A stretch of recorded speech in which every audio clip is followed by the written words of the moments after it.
Hi viewers, ఈ వీడియోలో Telangana renewable energy development corporation TG Renko ద్వారా పిఎం కుసుమ్ తెలంగాణ స్కీమ్కి ఎలా అప్లై చేసుకోవాలన్నది నేను మీకు క్లియర్గా చెప్పబోతున్నాను. సో ఈ యొక్క స్కీమ్ ముఖ్య ఉద్దేశం ఏంటిది, రైతులకు ఎలా ఉపయోగపడుతుంది, ఎవరు అర్హులు, నెక్స్ట్ వచ్చేసి ఇది పెట్టుకోవడం వల్ల జరిగే లాభాలు ఏంటి అన్న దాని గురించి ఈ వీడియోలో మనము క్లియర్గా మాట్లాడబోతున్నాం. సో ఫస్ట్గా ఇది అఫీషియల్గా అప్లికేషన్ ఫాము. ఈ అప్లికేషన్ ఫామ్ అన్నది pmkusum.telangana.gov.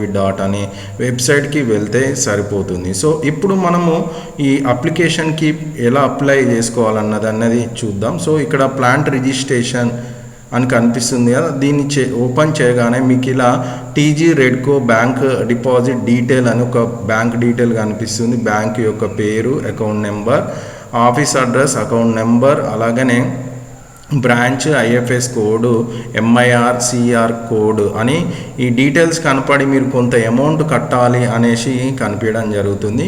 సో ఈ అమౌంట్ కట్టాలా లేదా, వాస్తవమేమైనా, అసలు ఎందుకు కట్టాలి అన్న దాని గురించి మనము తర్వాత మాట్లాడదాం. సో ఇలా ఈ యొక్క మీకు నోటిఫికేషన్ అయితే రావడం జరుగుతుంది. సో మరి ఇప్పుడు అప్లికేషన్ ఫిల్ చేయడానికి ముందు అసలు మనం పిఎం కుసుమ్ స్కీమ్ యొక్క ముఖ్య ఉద్దేశం ఏంటి అంటే, ఇది సెంట్రల్ వాళ్ళు అంటే కేంద్ర ప్రభుత్వం వాళ్ళు రైతుల కోసం తీసుకొచ్చిన స్కీమ్ పేరే PM Kusum scheme.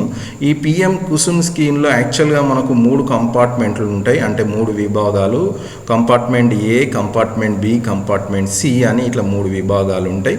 So compartment ఏ యొక్క ముఖ్య ఉద్దేశం ఏంటంటే, మీ దగ్గర ల్యాండ్ ఉంది, ఆ ల్యాండ్లో మీరు సోలార్ ప్యానెల్ భూమి మీద ల్యాండ్ మీద కానీ లేదనుకుంటే steel mounted grid connected solar plant పెట్టుకోవడానికి అవకాశం ఉంది. అంటే కంపార్ట్మెంట్ ఏ ద్వారా మీకు ల్యాండ్ ఉంటే సోలార్ ప్లాంట్ పెట్టుకోవడానికి అవకాశం ఉంటుంది. సో ఈ యొక్క ప్లాంట్ కెపాసిటీ 500 కిలోవాట్ నుంచి 2 మెగావాట్ వరకు ఎంతైనా పెట్టుకోవచ్చు. ఇది కంపార్ట్మెంట్ ఏ యొక్క ముఖ్య ఉద్దేశం. ఇక కంపార్ట్మెంట్ బి యొక్క ముఖ్య ఉద్దేశం, ఎవరికైతే డీజిల్ పంప్ సెట్లు వాడుతున్నారో వాటి ప్లేస్లో సోలార్ పంప్ సెట్లు వాడేలాగా సహాయం చేయడం. నెక్స్ట్ వచ్చేసి కంపార్ట్మెంట్ సి. కంపార్ట్మెంట్ సి యొక్క ముఖ్య ఉద్దేశం ఏంటంటే, కరెంట్ పంప్ సెట్ల ప్లేస్లో సోలార్ పంప్ సెట్లు పెట్టడం. అయితే ఇప్పుడు తెలంగాణలో పిఎం కుసుమ్ కంపార్ట్మెంట్ ఏ కింద తెలంగాణ ప్రభుత్వం గ్రిడ్ కనెక్టెడ్ సోలార్ పవర్ ప్లాంట్ని తీసుకురావడమే ఈ యొక్క స్కీమ్ యొక్క ముఖ్య ఉద్దేశం. అంటే పిఎం కుసుమ్ తెలంగాణ స్కీమ్ అన్నట్టు. అయితే ఈ యొక్క పిఎం కుసుమ్ కంపార్ట్మెంట్ ఏ స్కీమ్ ద్వారా మనకు ఎలాంటి కండిషన్స్ ఉన్నాయి, ఎవరు పెట్టుకోవచ్చు అని అంటే, ఎవరైతే ఈ యొక్క ల్యాండ్ ఉంటుందో, మీ బీడు భూమి లేదనుకుంటే ఇంకా ఇక్కడ మీకు స్క్రీన్ మీద చూపిస్తున్నట్టు బంజర్ భూమి, సాగు చేయలేని భూమి, వ్యవసాయ భూమి, ఏదైనా మీకు ఒక ల్యాండ్ ఉండే ఆ ల్యాండ్ అన్నది 33/11 kV సబ్స్టేషన్ నుంచి ఒక 5 కిలోమీటర్ల రేంజ్లో దగ్గరలో ఉండుంటే మాత్రం మీరు ఈ యొక్క ప్లాన్ని పెట్టుకోవడానికి అయితే అవకాశం ఉంది. అయితే మరి ఎవరు అర్హులు అంటే, రైతుల సమూహం. అంటే ఒక ఇండివిజువల్గా పెట్టుకోవచ్చు, మీరు ఒక 2-3 రైతులు కలిసి కూడా పెట్టుకోవచ్చు, సహకార సంఘాలు, నెక్స్ట్ పంచాయతీలు, రైతు ఉత్పత్తిదారు సంఘాలు, నెక్స్ట్ నీటి వినియోగదారుల సంఘాలు, నెక్స్ట్ వచ్చి స్వయం సహాయక బృందాలు, ఇలా ఎవరైనా పెట్టుకోవడానికి అవకాశం ఉంది. అయితే ఈ యొక్క ప్లాంట్ ద్వారా మనకు 25 సంవత్సరాలకు కంపార్ట్మెంట్ ఏ కింద టీజీఈఆర్ఎస్ నిర్ణయించిన ప్రీఫిక్స్ టారిఫ్తో డిస్కమ్లు కొనుగోలు చేశాడు. ఒక 20 సంవత్సరాలు మీ దగ్గర నుంచి అయితే తీసుకోవడం అయితే జరుగుతుంది అని చెప్తున్నారు. సో మరి ఇది ఈ యొక్క స్కీమ్ యొక్క ముఖ్య ఉద్దేశం. అయితే మరి ఇప్పుడు అప్లికేషన్ చేయాలంటే ఎలా చేయాలి అన్న దాని గురించి ఒక్కసారి చూద్దాం. సో ఇంతకుముందు మీకు స్టార్టింగ్లో చెప్పాను కదా, మీరు ఇక్కడ ప్లాంట్ రిజిస్ట్రేషన్ అన్న దాని మీద క్లిక్ చేస్తే మీకు ఒక డిక్లరేషన్ అంటే ఒక టీజీ రెడ్కో బ్యాంక్ డీటెయిల్స్ అని వస్తుంది కదా. అయితే ఎవరైతే మీరు ప్లాంట్ కనుక 500 కిలోవాట్ నుంచి 1000 కిలోవాట్ రేంజ్లో ప్లాంట్ పెట్టాలనుకుంటే కంపల్సరీ పైన ఇంతకుముందు చూపించిన డీటెయిల్స్తో ఉన్న బ్యాంకుతో మీరు కంపల్సరీగా 5,000 ప్లస్ 18% GST అంటే 5,900 ఒక డీడీ తీయాల్సిన అవసరం అయితే ఉంటుంది. ఒకవేళ మీరు 1000 కిలోవాట్ల కంటే ఎక్కువ ప్లాంట్ పెట్టుకోవాలనుకుంటే మాత్రము కంపల్సరీగా మీరు 10,000 ప్లస్ 18% GST అంటే 11,800 డీడీ అయితే పైన చెప్పిన ఏదైతే బ్యాంక్ డీటెయిల్స్ తోటి మీరు కంపల్సరీగా తీయాల్సిన అవసరం అయితే ఉంటుంది. ఓకే, అయితే ఇంకొక కింద కూడా మనకు కొంత బేసిక్ సబ్స్టేషన్ డీటెయిల్స్ ఇట్లా కొంత మెన్షన్ చేయడం జరిగింది.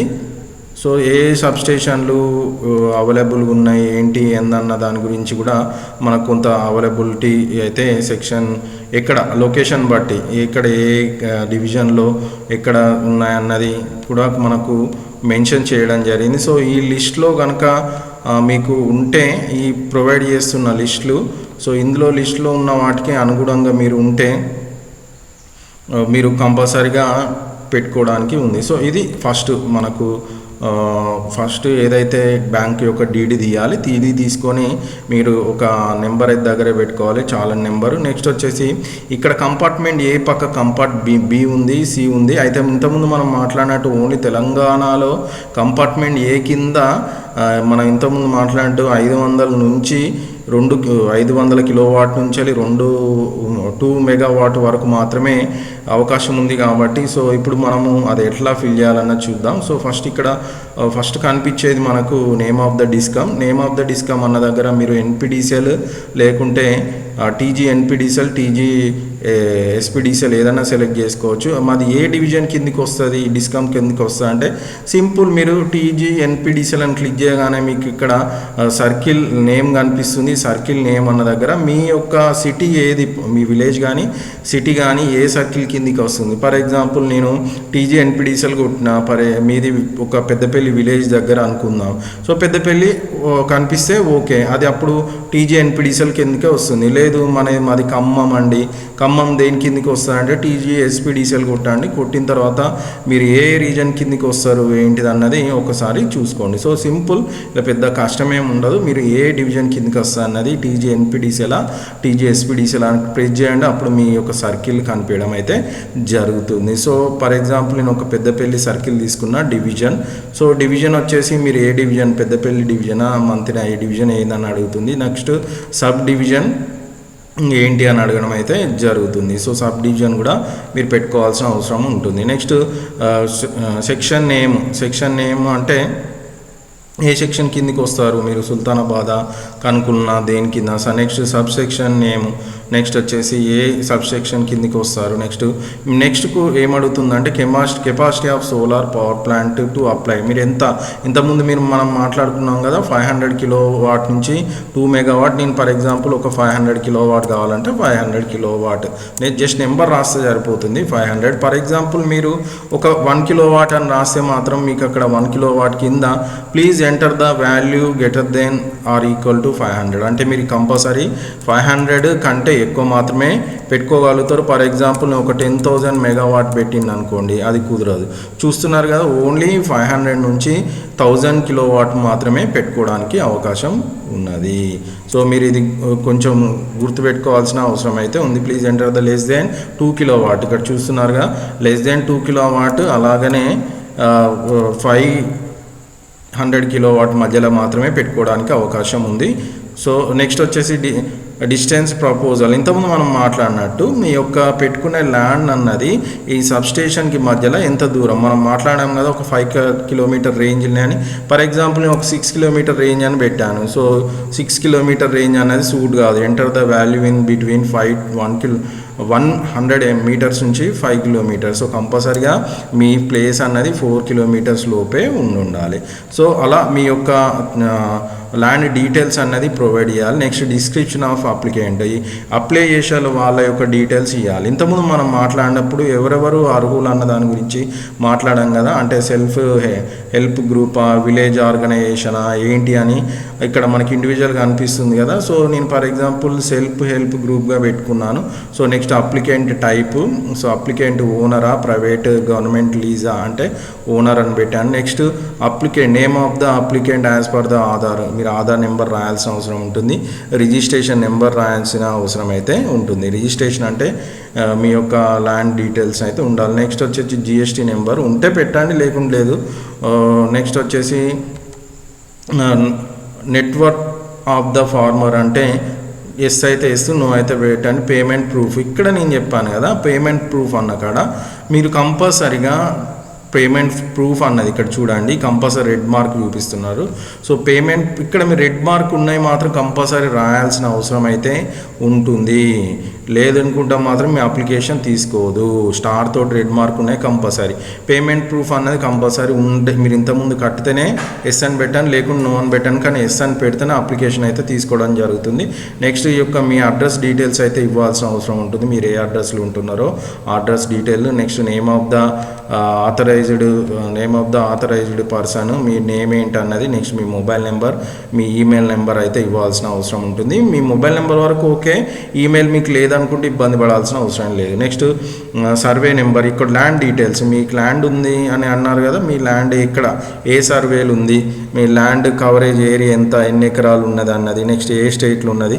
స్టేట్ అనేది ఆటోమేటిక్గా తెలంగాణ తీసుకుంటుంది. మళ్ళీ మీ డిస్టిక్ కూడా మీరు మెన్షన్ చేయాల్సిన అవసరం అయితే ఉంటుంది. ఏ డిస్టిక్ సంబంధించిన వాళ్ళన్నది మీరు మెన్షన్ చేయాల్సిన అవసరం అయితే ఉంటుంది. నెక్స్ట్ వచ్చేసి మీ యొక్క మండలం ఏంటి, ఏ మండలము, నెక్స్ట్ మీ విలేజ్ ఏంటి, ఇట్లా కొంత డేటా ఇవ్వాల్సిన అవసరం అయితే ఉంటుంది. ఇన్స్టాలేషన్ ఆఫ్ పవర్ ప్లాంట్ అంటే మీరు ఏ టైప్ ఆఫ్ ఇన్స్టాలేషన్ తీసుకోవాలనుకుంటున్నారు, ఫార్మర్ విత్ ఓన్ ల్యాండా, ఫార్మర్ విత్ డెవలప్మెంటా, ఇట్లా మీకు ఇక్కడ లీజ్ తీసుకొని పెట్టాలనుకుంటున్నారా అనేది దాదాపుగా మీరు లీజ్ అయితే లీజు, లేకుంటే ఓన్ ల్యాండ్ అయితే ఓన్ ల్యాండ్ అని పెట్టుకోండి. అయితే ఇక్కడ ఏ డాక్యుమెంట్స్ మీరు అప్లోడ్ చేయాల్సిన అవసరం ఉందంటే రిజిస్ట్రేషన్ కాపీ, మీ ల్యాండ్ రిజిస్ట్రేషన్ యొక్క కాపీ. ఒకవేళ మీరు లీజ్ తీసుకుంటే మాత్రం మీ ల్యాండ్ యొక్క లీజ్ డాక్యుమెంట్ పెట్టాలి. లీజ్ డాక్యుమెంట్ కూడా వీళ్ళే అఫీషియల్గా ఇవ్వడం జరిగింది. సో ఇలా లీజ్ మోడల్ లీజ్ అగ్రిమెంట్ కూడా మనకి ఇవ్వడం జరిగింది. సో ఇక్కడ వెంటనే లీజ్ డెడ్ డాక్యుమెంట్ దాని మీద క్లిక్ చేస్తే డాక్యుమెంట్ వాళ్ళే ఇచ్చారు. జస్ట్ సింపుల్గా మీరు కొంచెం ఫిలప్ చేసి ఇవ్వాలి. Next CA certificate, chartered accounts వాళ్ళ సర్టిఫికేట్, అలాగనే మీ పట్టాదారు పాస్బుక్ యొక్క డీటెయిల్స్, ఇవన్నీ జేపీజీ కానీ లేకుంటే పీడిఎఫ్ ఫార్మాట్లో కానీ తీసుకొని మనకు అప్లోడ్ చేయాల్సిన అవసరం ఉంటుంది. సో వీటితో పాటు ఇంకొక అడ్రస్ ప్రూఫ్ కూడా అడిగాడు. కాపీ ఆఫ్ ఐడి ప్రూఫ్ అని డ్రైవింగ్ కానీ ఓటర్ కానీ లేకుంటే driving, voter, ID card of government, కానీ ఆధార్ను pan card except Aadhaar and pan, Aadhaar pan రెండు పనిచేయమాట, మిగతా మాత్రమే పనిచేస్తే డ్రైవింగ్ కానీ ఓటర్ కానీ ఇవి మాత్రమే పనిచేయడం జరుగుతుంది అంటున్నారు. Next payment proof. ఓకే, ఇంతకుముందు నేను చెప్పాను కదా పేమెంట్ కట్టారా లేదా అన్న కాడ ఇంతకుముందు పేమెంట్ చేశామని పెడితేనే తీసుకుంటుంది. ఇక్కడ పేమెంట్ చేసిన ప్రూఫ్ను కూడా కంపల్సరీ మీరు అటాచ్ చేయాల్సిన అవసరం ఉంటుంది. లాస్ట్లో డిక్లరేషన్ కింద ఒక టిక్ కనిపిస్తుంది. ఆ టిక్ చేసిన తర్వాత ప్రివ్యూ అని కొడితే మీకు లాస్ట్లో కింద ప్రివ్యూ అని కొడితే మీకు మీరు ఏదైతే డేటా ఇచ్చిందో ఆ డేటా అంతా ఇవ్వడం జరుగుతుంది. ఇచ్చిన తర్వాత మీకు ఒక అక్నాలెడ్జ్మెంట్ అయితే రావడం జరుగుతుంది. ఆ అక్నాలెడ్జ్మెంట్ అన్నది డౌన్లోడ్ చేసుకోవచ్చు. తర్వాత నెక్స్ట్ మీరు ఆ డేటాను బేస్ చేసుకొని కూడా మీరు ఫ్యూచర్లో సెర్చ్ చేసుకోవడానికి కూడా అవకాశం ఉంటుంది. అయితే గుర్తుపెట్టుకోండి, ఈ యొక్క అవకాశము ఎవరైతే ల్యాండ్ ఉండి సోలార్ ప్లాంట్ పెట్టుకోవాలనుకుంటున్నారో వాళ్ళకి అవకాశం అన్నది ఫిబ్రవరి 22, 2025 వరకు మాత్రం ఉంది. ఏమో ఇక తర్వాత ఎక్స్టెన్షన్ చేస్తారా చేయరా అన్న దాని గురించి మనకైతే పూర్తి సమాచారం అయితే లేదు. ఉంటే మళ్ళీ మీకు అప్డేట్ చేయడం అయితే జరుగుతుంది. సో ఇదండి పిఎం కుసుమ్ స్కీమ్ కింద తెలంగాణ ప్రభుత్వం రైతులకు ల్యాండ్స్ పెట్టుకోవడానికి, రైతులని కాదు ఎవరైనా కూడా ల్యాండ్ ఉంటే మీకు సోలార్ ప్లాంట్ పెట్టుకోవడానికి ఒక అవకాశం. సో ఇది మనకు టీజీ రెడ్ కోరా ద్వారా సోలార్ ప్లాంట్ల కోసము, ఆన్ గ్రిడ్ సోలార్ ప్లాంట్ కోసము అప్లికేషన్ ఎలా పెట్టుకోవాలన్న దాని గురించి. ఒకవేళ వీడియో కనుక నచ్చితే లైక్ చేయండి, షేర్ చేయండి. ఛానల్కి ఇప్పుడే వస్తే మాత్రం ఛానల్ని సబ్స్క్రైబ్ చేసుకోండి. Thanks for watching video.